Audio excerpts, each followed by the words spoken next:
Coming up on The Cut, United Healthcare assassin makes first court appearance. an asteroid is headed towards Earth. And this marine mammal battling disease on the Malibu shore. All this and more coming up on The Cut.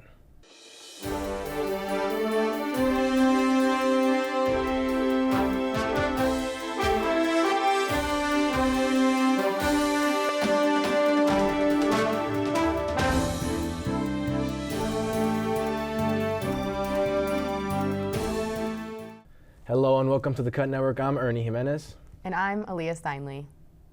In the disruption of the Gaza ceasefire agreement, Israel is postponing the release of hundreds of Palestinian detainees and prisoners after Hamas released Israeli hostages in ceremonies that Israel deemed humiliating. An official familiar with the situation, who was not authorized to speak publicly, stated that Israel is trying to extend the current ceasefire, which is set to expire in 1 week, and is also aiming to secure the release of more hostages. The Prime Minister's office has declined to comment. In an effort to escalate its offensive against Palestinian militants, Israel's military has deployed tanks into the occupied West Bank for the first time in more than 2 decades. The next steps in the ceasefire remain uncertain, leaving the future of the Gaza ceasefire in question. Ukrainian President Zelensky offers to step down for peace or NATO membership. Ukrainian President Volodymyr Zelensky says he's willing to resign if it means peace in Ukraine or a NATO membership. Speaking in Kyiv, Zelensky said, quote, "If it is peace for Ukraine, and if you really want me to leave my post, I'm focused on Ukraine's security today, not in 20 years, unquote. The remarks come as President Donald Trump repeats false claims about Zelensky and the war, including calling him a, quote, dictator. Trump claims Zelensky started the war. In reality, Russia launched a full-scale invasion of Ukraine in 2022. When asked about Trump's comments, Zelensky responded with, quote, "There is no space for emotions. I am the elected president by 73% of Ukrainians. What matters is what Ukrainians think," unquote. This comes as U.S. and Russia resume high-level talks, while Trump says Zelensky's presence at peace talks is not important. Zelensky, however, insists Ukraine must be part of any decision about its future. Luigi Mangione appears in court. Cut reporter Abby Jurek has more on the case. Abby? Some Americans have found Luigi Mangione, the man accused of assassinating United Healthcare's CEO Brian Thompson, to be more of a hero than a villain. Mangione made his first court appearance on Friday after he was charged with murder as an act of terrorism in December. Friday's pretrial court hearing had Americans on the edge of their seats. Manhattan Criminal Court was filled with cameras and eager eyes as Mangione walked in with handcuffs and a bulletproof vest. Mangione's lawyer, Karen Friedman Agnifilo, brought up many points on why Mangione isn't completely in the wrong, according to Agnifilo. Among other things, she told the judge, Gregory Caro, that there were, quote, serious search and seizure issues, NPR says. She further explained that Mayor Eric Adams and a top NYPD official improperly discussed case evidence. Despite state and federal officials discouraging it, Mangione has received widespread public support. Shares of United Healthcare Group fell Friday morning and supporters protested outside Friday's hearing. NPR says Mangione is now at the Metropolitan Detention Center in Brooklyn, awaiting the release of his next court date, which is expected to be around June. For the Cut Network, I'm Abby Jurek. Thank you, Abby. We will keep you updated on the verdict. Musk tells workers to detail their work weeks or get fired. Tensions rise as some Trump administration officials push back against Elon Musk's recent ultimatum to federal employees. Musk's directive demands that workers submit a list of 5 accomplishments by Monday or face potential dismissal. While President Trump has supported Musk's call for federal restructuring, viewing it as a means to address inefficiencies, many officials have expressed concern. Agencies like the FBI, State Department, and Pentagon have advised employees to disregard the directive, warning of risks to national security and the exposure of sensitive information.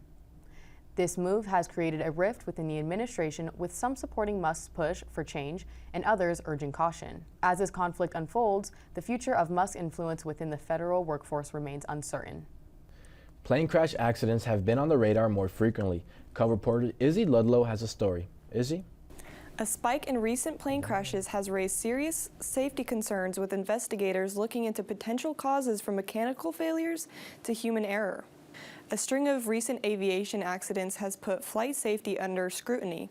In just weeks, multiple incidents, including a Delta jet crash landing in Toronto and a fatal mid-air collision in Arizona, have put aviation safety in the spotlight. Investigators are looking into possible causes from mechanical failures to pilot error, while near misses like one in Chicago highlight ongoing air traffic challenges. Though flying remains one of the safest ways to travel, the recent surge in accidents has experts calling for a closer look at regulations, training, and air traffic control systems. Despite the recent rise in plane crashes, flying continues to be one of the safest forms of transportation. Experts are now pushing for enhanced safety measures and air traffic improvements to keep it that way. Despite the recent rise in plane crashes, flying continues to be one of the safest forms of transportation. Experts are now pushing for enhanced safety measures and air traffic improvements to keep it that way. For the Cut Network, I'm Izzy Ludlow reporting. Thank you, Izzy. We hope to see an end to these disasters. Scientists confirm that asteroid YR4 is unlikely to hit Earth in 2032. The threat of a newly discovered asteroid has slightly increased in recent weeks as scientists rush to track its course, but the chance of impact remains slim. Asteroid YR4, discovered in December, poses an extremely low risk of hitting Earth in 2032. Paul Chodes, director of NASA's Center for Near-Earth Object Studies, said, quote, "To be clear, we expect the impact probability to drop to zero at some point," unquote. Since the asteroid's size and orbit are still uncertain, scientists say it's too early to know where it might hit or what the potential effects would be if it struck Earth. The asteroid, measuring between 130 to 300 feet across, will continue to be monitored until it fades from view in the coming months. Dozens of sea lions reported in distress in Malibu. Cut reporter Angel Garcia has more information. Angel? Malibu beachgoers are warned to avoid 6 sea lions after more than a dozen reported in distress. More than a dozen sea lions have been reported sick in Southern California over the past week. The California Wildlife Center said that on Sunday, team members responded to about 10 calls for sea lions in distress over the last 3 days. According to ABC News, the cause of the animal's illness is still under investigation. However, their signs have made the situation highly suspicious for domic acid toxicity. This sickness can occur when a smaller fish consumes toxic algae and is eaten by a sea lion. In this form, marine mammals can suffer from seizures and enter lethargic stages. The center warns the public that these animals are suffering and are confused. Therefore, they may attack without warning. The illness can be treated. However, moving a sick sea lion to a facility can be difficult for team members. Meanwhile, beach visitors are being urged to stay out of the ocean. It is best to avoid contact with these mammals in case of emergency. If you see an animal in distress, contact the center's marine team at 301-924-7256. Stay aware and stay safe. For the Cut Network, I'm Angel Garcia. Thank you, Angel. Now, let's take a look at sports for the week with sports anchor Courtney Smith. Courtney? Welcome back to Sports on the Cut. I'm Courtney Smith with this week's top sports headlines. This has been a very interesting week in sports on the professional and collegiate level. We have Phoenix Mercury superstar who has announced retirement, and Arizona State Sun Devils take on number 25 BYU. All next on the Cut Network.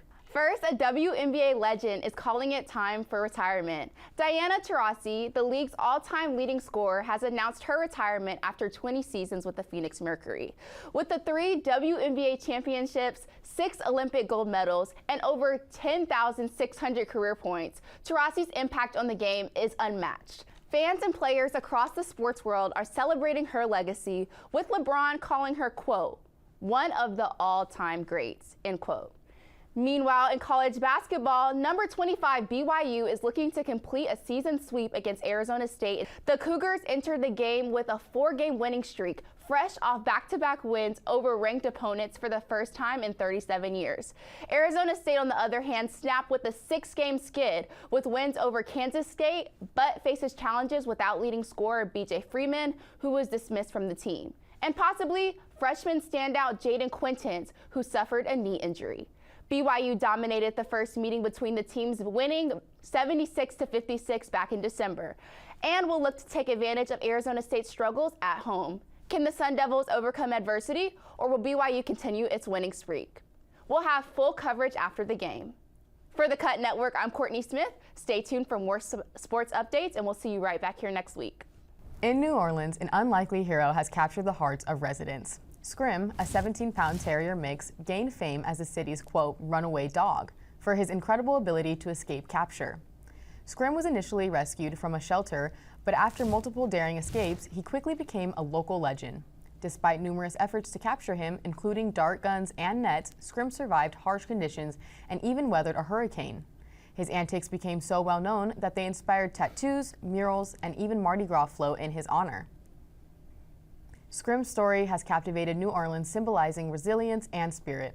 As he continues to evade capture, he remains a symbol of the city's unique charm and tenacity. While Scrim's future is uncertain, one thing is clear: he has left a lasting mark on the people of New Orleans. Yeah, you know, Lee, that's actually a cute story, especially after the tragic events that happened, you know, just following this new year, you know, in New Orleans. I really agree. Murder, I think it's something that they needed, and it's a good way to start off 2025. Yeah, I agree, and it's funny how it's captivated, you know, hearts of many, and even that tattoos and murals. I would never have expected a tattoo or mural. Maybe like photos or a story written, but never a tattoo. I know. My dogs need to get on it. No, yeah. Would you ever get a tattoo of just a random dog that you've never met?